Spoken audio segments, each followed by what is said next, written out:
But ನಾವು ಗುಂಡಾಗಳು ಅಂತ ಮೇಲೆ ನಮ್ಮ ನಗರ ಶಾಸಕ ಕೇಳ್ತಾನ ಅವನ ಮ್ಯಾಗೆ 30 ಕೇಸ್ ಅದಾವ. ಯಾಕೆ ಅವನಿಗೆ ಗುಂಡಾ ಆಕ್ಟ್ನಾಗ ಸೇರಿಸಬಾರ್ದು? ಮತ್ತೆ ಅಮಿತ್ ಎಲ್ಲೆಲ್ಲಿ ಹೋಗಿಸಿ ಅಲ್ಲೇ ಗುಂಡಾಗಿರಿ ಮಾಡ್ಯಾನ ತೋರಿಸ್ಕೊಳ್ಳಿ. ಮತ್ತೆ ಪೊಲೀಸ್ ಏನು ಮಾಡ್ತಿದ್ರು? ಪ್ರತಿಯೊಂದು ಇದ್ರ ಅಧಿಕಾರಿಗಳು ನಿನ್ ಮಾತು ಕೇಳ್ತಾರೆ, ಮತ್ತೆ ಯಾಕೆ ಗುಂಡಾ ಆಕ್ಟ್ ಯಾಕೆ ಹಾಕಿಸ್ಲಿಲ್ಲ? ನೀನೇ ಸ್ವತಃ ಗುಂಡಾ ಅದುವಾ? ನೀ ಗುಂಡಾ ಇದ್ದು ಬೇರೆಯವ್ರಿಗೆ ಗುಂಡಾ ಅನ್ನೋದು ನಿಂದ ಪದ್ಧತಿ ಅದ. ಅದು ಯಾವುದೇ ಕಾಲಕ್ಕೆ ನಾವು ಇದು ಸಹಿಸ್ಕೊಳ್ಳುದಿಲ್ಲ. ಆಮೇಲೆ ಅವ್ರ ಪಿ ಎಗಳಿಗೆ ನಿನಗೆ ಅಂಜುದಿಲ್ಲ ಮೇಲೆ ನಿಮ್ ಪಿ ಎಗಳಿಗೆ ಏನಿಸ್ತಾರ? ನಿನಗೆ ಅಂಜುದಿಲ್ಲ. ನಾವು ನಿಮ್ ಪಿ ಎಗಳಿಗೆ ಚೇಲಾಗಳಿಗೆ ಅನ್ಸುವ. ದೇಶದ್ರೋಹಿ ಮಾಡುವಂತ ಕೆಲಸ RSS BJP ಅವ್ರ ಬಲ್ಲಿ ಅದ. ತಾವು ಪೇಪರ್ನಾಗ ಟಿವಿಯಾಗ ಮುಖಾಂತರ ತಾವು ನೋಡ್ತಾ ಇದ್ದೀರಿ. ಪಾಕಿಸ್ತಾನದ ಏಜೆಂಟ್ಗಳು ಯಾರ್ಯಾರು ಸಿಕ್ಕಿದ್ದಾರೆ ಅನ್ನೋದು ಅನ್ಸುವ. ನಿಮ್ ಚೇಲಾಗಳಿಗೂ ಮಗ್ಗಲ್ ತೊಗೊಂಡ್ಕಿಸಿ ಕೊಡೋಸ್ಕಿಸಿ ನಾವು ಮಾಡ್ತೀವಿ. ನಮ್ಗೆ ಅಷ್ಟು ಶಕ್ತಿ ದೇವರು ಕೊಟ್ಟಾನ, ನಿಮ್ಗೆ ಅಂಜುವಂತ ಅವಶ್ಯಕತೆ ನಮ್ಗೆ ಬೀಳಲಿಲ್ಲ. ಇವತ್ತು ಮಾನ್ಯ ಜಿಲ್ಲಾಧಿಕಾರಿ ಮತ್ತು ಚುನಾವಣೆ ಅಧಿಕಾರಿಗೆ ನಾವು ಎಲ್ಲ ಗೌರವಾನ್ವಿತ ಮಹಾನಗರ ಪಾಲಿಕೆ ಸದಸ್ಯರ ಕಾಂಗ್ರೆಸ್ ಪಕ್ಷದಿಂದ ಇವತ್ತು ಒಂದು ಮನವಿ ಕೊಡ್ಲಿಕ್ಕೆ ಬಂದಿದ್ದು.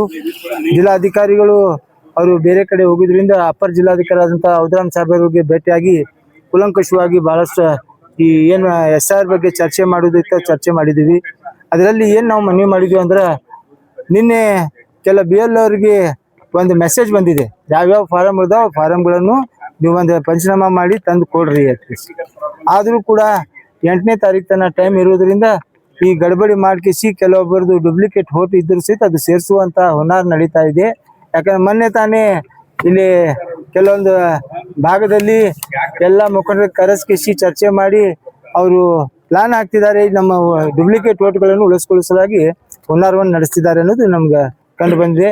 ಇವತ್ತು ನಾವು ಏನ್ ಹೇಳ್ತೀವಿ, ಎಲ್ಲ BLOಗಳಿಗೆ ನಾವು ಮನವಿ ಮಾಡುದು ಅಂದ್ರೆ, ತಮ್ಮಲ್ಲಿ ಎಟ್ಟೆಟ್ಟು ಫಾರಮ್ ಇರ್ತಾವ 50, 70, 100, 200, 300 ಎಷ್ಟೇ ಫಾರಮ್ ಇದ್ರು ಸಹಿತ ಈ ಫಾರಮ್ ಒಳಗೆ ಸಿಗಲಾರ್ದ ಕಾರಣ ನಿಮ್ಗೆ ಅದು ತಾಬಡ್ತೊಬಡಿ ಇದು ಮಾಡಬೇಡ್ರಿ. ಅಲ್ಲೇ ಇದ್ದಂತ ಮುಖಂಡರು ಆ ಓಣಿಯಲ್ಲಿ ಇದ್ದಂತ ಎಲ್ಲ ಪಾರ್ಟಿ ಲೀಡರ್ಸ್ ಅವ್ರಿಗೆ ಹೋಗಿ ಭೇಟಾಗಿ ಆ ಫಾರಮ್ಗಳನ್ನು ಇಲ್ಲೇ ಇದಾರೆ ಇಲ್ಲ ಅನ್ನೋದು ಚೆಕ್ ಮಾಡಿ, ಆಮೇಲೆ ಅದಕ್ಕೆ ಸಂಬಂಧಪಟ್ಟದ ದಾಖಲಾತಿಗಳನ್ನು ಪರಿಶೀಲನೆ ಮಾಡಿ ಅದಕ್ಕೆ ಫಾರಮ್ ತುಂಬ್ಕೋಬೇಕಂತ ಅವರಲ್ಲಿ ಮನವಿ ಮಾಡ್ತೀವಿ.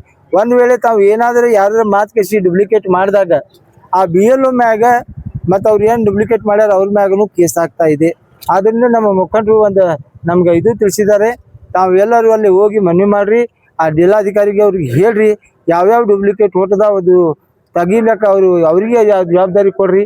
ಆಮೇಲೆ ಯಾರಿಗೆ ಡೂಪ್ಲಿಕೇಟ್ ವೋಟ್ ಅದಾವು ಅದನ್ನು ದಾಖಲಾತಿಗಳನ್ನು ಸರಿಯಾಗಿ ಪರಿಶೀಲನೆ ಮಾಡಿ ಅವ್ರು ಇದ್ದರೆ ಅದು ತಗೋರಿ, ಇಲ್ಲ ತಗೋಬೇಡ ಅವ್ರಿಗೆ BLOಗಳಿಗೆ ಹೇಳ್ರಿ ಅಂತ ಅವ್ರು ಹೇಳಿದ್ದಾರೆ. ಅದರ ಪ್ರಕಾರ ಎಲ್ಲರಿಗೂ ನಾವು ಏನೈತಿ, ಅವರು ಅಕಸ್ಮಾತಿಗೆ ಇಲ್ಲ ಕೆಲವೊಬ್ರು ಅವ್ರು ಬಡ ಬಂದ್ ಅದು ಫಾರಮ್ ತುಂಬಿಕೊಡ್ತಾರೆ. ಆ ಫಾರಮ್ ತುಂಬಿಕೊಡ ಏನಾಕೈತಿ, ಅವರಲ್ಲಿ ಹೆಸರು ಸೇರ್ಪಡೆ ಆಕೈತಿ, ಮತ್ತೆ ಅದಕ್ಕೆ ಸಮಸ್ಯೆ ಹಾಕೋತ ಹೋಗೋದು. ಸೊ GPS ಫೋಟೋ ಮುಖಾಂತರ ತಾವು ಮನೆಗೆ ಹೋಗಿಸಿ ಎಲ್ಲ BLOಗಳನ್ನು ಅದು ಹೆಸರು ಅದು ಫಾರಮ್ ಅನ್ನು ತಗೋಬೇಕು, ಅವ್ರ ದಾಖಲಾತಿಗಳನ್ನು ತಗೋಬೇಕು. ಎಷ್ಟು ಉಳ್ದಾವದ್ರಾಗ ಎಷ್ಟು ಉಳಿತಾವ ಅನ್ನೋದು ನಮ್ಗೆ ಕಂಡು ಬರ್ತೈತಿ.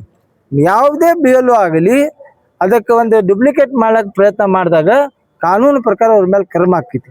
ಆಮೇಲೆ ನಾನು ವಿಜಯಪುರ ನಗರದ ಮತಕ್ಷೇತ್ರದ ಎಲ್ಲ ಮತ ಬಾಂಧವರು ಎಲ್ಲ ಹಿರಿಯರ ಬಳಿ ಒಂದು ಮನವಿ ಮಾಡೋದೇನಂದ್ರೆ, ಅಕಸ್ಮಾತ್ ತಮ್ಮ ಹೆಸರನ್ನು ಬೇರೆ ಕಡೆ ಇತ್ತಂದ್ರೆ ಒಂದು ಕಡೆ ತಾವು ಡೆಲೀಟ್ ಮಾಡ್ಕೊಡ್ರಿ.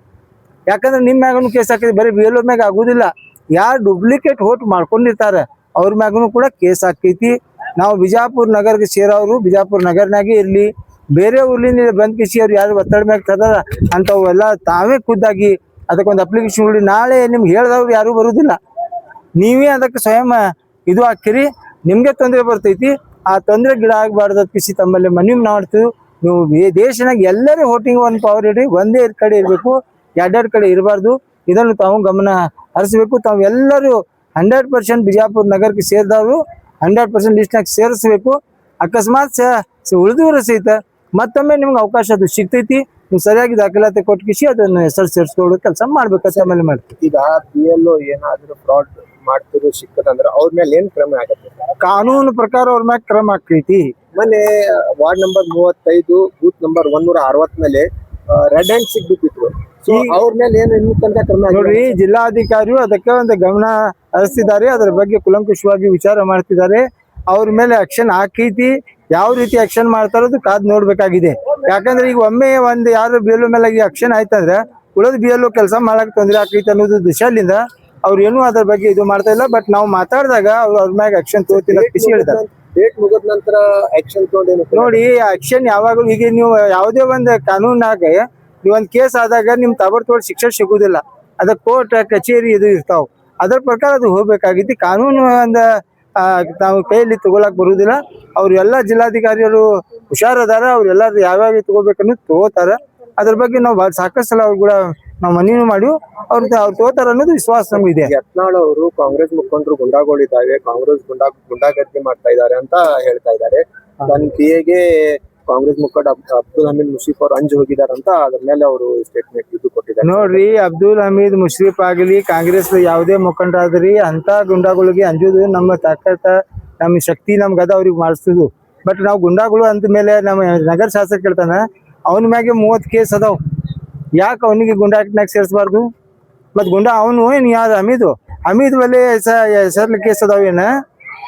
ಮತ್ ಹಮೀದ್ ಎಲ್ಲೆಲ್ಲೇ ಹೋಗಿಸಿ ಅಲ್ಲೇ ಗುಂಡಾಗಿರಿ ಮಾಡ್ಯಾನ ತೋರಿಸ್ಕೊಳ್ಳಿ. ಮತ್ ಪೊಲೀಸ್ ಏನ್ ಮಾಡ್ತಿದ್ರು? ಪ್ರತಿಯೊಂದು ಇದ್ರ ಅಧಿಕಾರಿಗಳು ನಿನ್ ಮಾತು ಕೇಳ್ತಾರ, ಮತ್ತೆ ಯಾಕೆ ಯಾಕೆ ಹಾಕಿಸ್ಲಿಲ್ಲ? ನೀನೇ ಸ್ವತಃ ಗುಂಡಾ ಅದೀಪ. ನೀ ಗುಂಡಾ ಇದ್ದು ಬೇರೆಯವ್ರಿಗೆ ಗುಂಡಾ ಅನ್ನೋದು ನಿಂದ ಪದ್ಧತಿ ಅದ. ಅದು ಯಾವುದೇ ಕಾಲಕ್ಕೆ ನಾವು ಇದು ಸಹಿಸ್ಕೊಳ್ಳೋದಿಲ್ಲ. ಆಮೇಲೆ ಅವ್ರ ಪಿಎಗಳಿಗೆ ನಿನಗೆ ಅಂಜುದಿನ ಮೇಲೆ ನಿಮ್ ಪಿಎಗಳಿಗೆ ಏನ್ ಅನ್ಸ್ತಾರ? ನಿನಗೆ ಅಂಜುದಿಲ್ಲ. ನಾವು ನಿಮ್ ಪಿಎಗಳಿಗೆ ಚೇಲಾಗಳಿಗೆ ಅನ್ಸ್ತೀವ. ನಿಮ್ ಚೇಲಾಗಳಿಗೂ ಮಗ್ಗಲ್ ತೊಗೊಂಡ್ ಕುಡಸ್ಕಿಸಿ ನಾವು ಮಾಡ್ತೀವಿ. ನಮ್ಗೆ ಅಷ್ಟು ಶಕ್ತಿ ದೇವರು ಕೊಟ್ಟಾನ, ನಿಮ್ಗೆ ಅಂಜುವಂತ ಅವಶ್ಯಕತೆ ನಮ್ಗೆ ಬೀಳಿಲ್ಲ. ಸರ್, ಲೋಕಲ್ ಅಧಿಕಾರಿಗಳು ನಗರ ಶಾಸಕರ ಕೈಗೊಂಬೆ ಆಗಿ ಕೆಲಸ ಮಾಡ್ತಾ ಇದ್ದಾರೆ ಅಂತ ಒಂದು ಆರೋಪ ಕೇಳಿ ಬರ್ತಾ ಇದೆ. ಅದ್ರ ಬಗ್ಗೆ ಇದು ಸತ್ಯ ಅದ. ಯಾಕಂದ್ರ ತಾವು ನೋಡ್ತೀರಿ ಎಲ್ಲ ಅಧಿಕಾರಿಗಳು ಈಗ ನಮ್ಮ ಮಹಾನಗರ ಪಾಲಿಕೆ ಆಯುಕ್ತರು ಅವ್ರಿಗೆ ಸ್ಟೇಟ್ಮೆಂಟ್ ಕೊಡೋಣ ಒಂದು ನೋಟಿಸ್ ಇಶ್ಯೂ ಮಾಡ್ತಾರೆ ಎಲ್ಲ BLOಗಳಿಗೆ. ಮತ್ತೆ ಇದು ಕೈಗೊಂಬೆ ಆಗಿ ಕೆಲಸ ಮಾಡ್ಲಿಕ್ಕಂದ್ರೆ ಏನದ ಅದಕ್ಕೆ? ಸರ್ಕಾರ ನಿಂದೆ ಇದೆ, ಜಿಲ್ಲಾ ಉಸ್ತುವಾರಿ ಸಚಿವರು ಕಾಂಗ್ರೆಸ್ದವರು ಇದ್ದಾರೆ, ಸರ್ಕಾರನೂ ಕಾಂಗ್ರೆಸ್ ಇದೆ. ಈಗ ನಮ್ಮ ಉಸ್ತುವಾರಿ ಸಚಿವರು ನಾಳೆ ರವಿವಾರಕ್ಕೆ ಬರ್ತಾರ. ಆ ತರ ಎಲ್ಲ ನಾವು ಪಕ್ಷದ ಮುಖಂಡರು ಕೂಡಿ ಅವ್ರು ಕೂಡ ಚರ್ಚೆ ಮಾಡ್ತೀವಿ. ನಮ್ಮ ಪಕ್ಷನಾಗ ಇದ್ದಾಗ ನಮ್ಗೆ ಈ ತರ ಮೋಸ ಆಗ್ತಾ ಇದೆ, ಮತ್ತೆ ಅದ್ರ ಮ್ಯಾಗ ಆಕ್ಷನ್ ತಗೋರೋದ್ ಕೃಷ್ಣ ಅವ್ರ ಮನವಿ ಮಾಡ್ತೀವಿ. ಅವ್ರು ಮಾಡೇ ಮಾಡ್ತಾರಂದ್ರೆ ಅವ್ರ ಮ್ಯಾಗ ವಿಶ್ವಾಸ ಅದ ನಮ್ಗ. ಬಿಜೆಪಿದವರು ಕಾಂಗ್ರೆಸ್ದವರಿಗೆ ದೇಶದ್ರೋಹಿ ಅಂತ ಆರೋಪ ಮಾಡ್ತಾ ಇದ್ದಾರೆ. ಸಿಜಿಪಿ ಏನು ಜಂತರ್ ಮಂತರ್ನಲ್ಲಿ ಸ್ಟ್ರೈಕ್ ಕೂತಿದ್ದಾರೆ, ಅದಕ್ಕೆ ಸಪೋರ್ಟ್ ಮಾಡ್ತಾ ಇದ್ದಾರೆ. ಕಾಂಗ್ರೆಸ್ದವರಿಗೆ ದೇಶದ್ರೋಹಿ ಅಂತ ಹೇಳಿದ್ದಾರೆ. ಅದರ ಬಗ್ಗೆ ಸರ್ ನಾವೇನ್ ಹೇಳ್ತೀವಿ? ಸರ್ ನೋಡಿ, ದೇಶದ್ರೋಹಿ ಮಾಡುವಂತ ಕೆಲಸ RSS BJP ಅವ್ರ ಬಲ್ಲಿ ಅದ. ತಾವು ಪೇಪರ್ನಾಗ ಟಿವಿಯಾಗ ಮುಖಾಂತರ ತಾವು ನೋಡ್ತಾ ಇದೀರಿ. ಪಾಕಿಸ್ತಾನದ ಏಜೆಂಟ್ಗಳು ಯಾರ್ಯಾರು ಸಿಕ್ಕಿದ್ದಾರೆ ಅನ್ನೋದು ತಮ್ಗೆ ಗೊತ್ತಾಗ. ಸೊ ಅದನ್ನು BJP ಅವರು ನಮ್ಮ ಮ್ಯಾಗ ಹಾಕುದು ಅದು ಖಂಡನೀಯ ವಿಷಯ. ಅವರು ಸತಾಕೆ ಅದಕ್ಕೆ ದೇಶದ್ರೋಹಿ ಅದ. ಅವರು ಜಂಜಿ ಯಾರು? ಅವ್ರು ಯಾವ ಪಾರ್ಟಿಗೆ ಸೇರಿದವರು? ಅವ್ರು ಯುವಕರು, ಅವ್ರು ಯಾವ ಪಾರ್ಟಿಗೆ ಸಂಬಂಧ ಇಲ್ಲ. ಅವರು ವಿದ್ಯಾವಂತರು, ವಿದ್ಯಾ ಸಲುವಾಗಿ ಅವರು ಮಾಡ್ತಿದ್ದಾರೆ. ಅವ್ರು ವಿದ್ಯಾರ್ಥಿಗಳಿಗೆ ನೀವು ಈ ತರ ಮಾಡ್ತೀರಿ ಅಂದ್ರೆ ನೀವು ಅದು ಪ್ರೂವ್ ಮಾಡ್ಕೊಡ್ಬೇಕಲ್ಲ.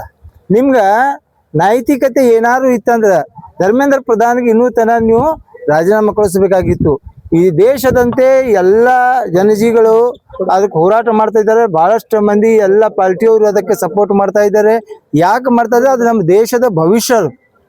ನಮ್ಮ ದೇಶ ಸಲುವಾಗಿ ನಾಳೆ ಭವಿಷ್ಯ ದೇಶದದು.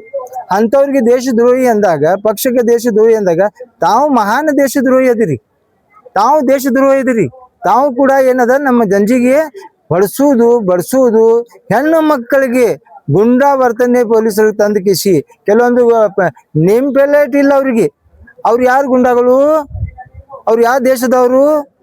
ಮತ್ತು ಅವರು ಅಲ್ಲೇ ಒಂದು ಡ್ರೆಸ್ ಐತಿಲ್ಲ, ಇಂತಿಂತ ಲಾಠಿ ತಂದು ಕಿಸಿ ಮಕ್ಕಳಿಗೆ ಹೊಳಸ್ತಾರಂದ್ರೆ ಪ್ರಾಯಶಃ ನಮ್ಮ ಪ್ರಧಾನಮಂತ್ರಿಗಳು ಮಕ್ಕಳಿಲ್ಲ, ಅದ್ರ ಬಗ್ಗೆ ಅದು ಚಿಂತನೆ ಇಲ್ಲ. ಈ ಪ್ರಧಾನ ಇದು ಅದಲ್ಲ ಎಜುಕೇಶನ್ ಮಿನಿಸ್ಟರ್ ಮತ್ತು ಧರ್ಮೇಂದ್ರ ಪ್ರಧಾನಿಗೆ ಮಕ್ಕಳು ಅದಾವ ಅಂದಮೇಲೆ ವಿದೇಶನಾಗಿರ್ತಾರ, ಅದಕ್ಕೂ ಅವನಿಗೆ ಚಿಂತೆ ಇಲ್ಲ. ಮತ್ತು ಇಲ್ಲಿ ಎಲ್ಲ ಹೇಳಿಕೆ ಕೊಡೋರು ಅವ್ರಿಗೂ ಮಕ್ಕಳು ಎಲ್ಲ ಇರ್ತಾರ ಅನ್ನೋದು ಗೊತ್ತಿಲ್ಲ. ತಮ್ಮ ಮಕ್ಕಳಿಗೆ ಬೇರೆ ಕಡೆ ಕೊಟ್ಕಿಸಿ ಈ ಮಕ್ಕಳನ್ನು ನಮ್ಮ ಮಕ್ಕಳು ಇರತ್ತಾಗ ಹೇಳ್ತಲ್ಲ ಒಂದು ಗಾದಿ ಮಾತು, दूसरा का बच्चा रहा तो सिर दर्द है, अपना बच्चा रहा तो दर्द है. ಸೊ ಬೇರೆ ಮಕ್ಕಳ ಅನುಕೂಲನೇ ಈ ತರ ತಾವು ಮಾಡ್ತಾ ಇದ್ದಿಲ್ಲ.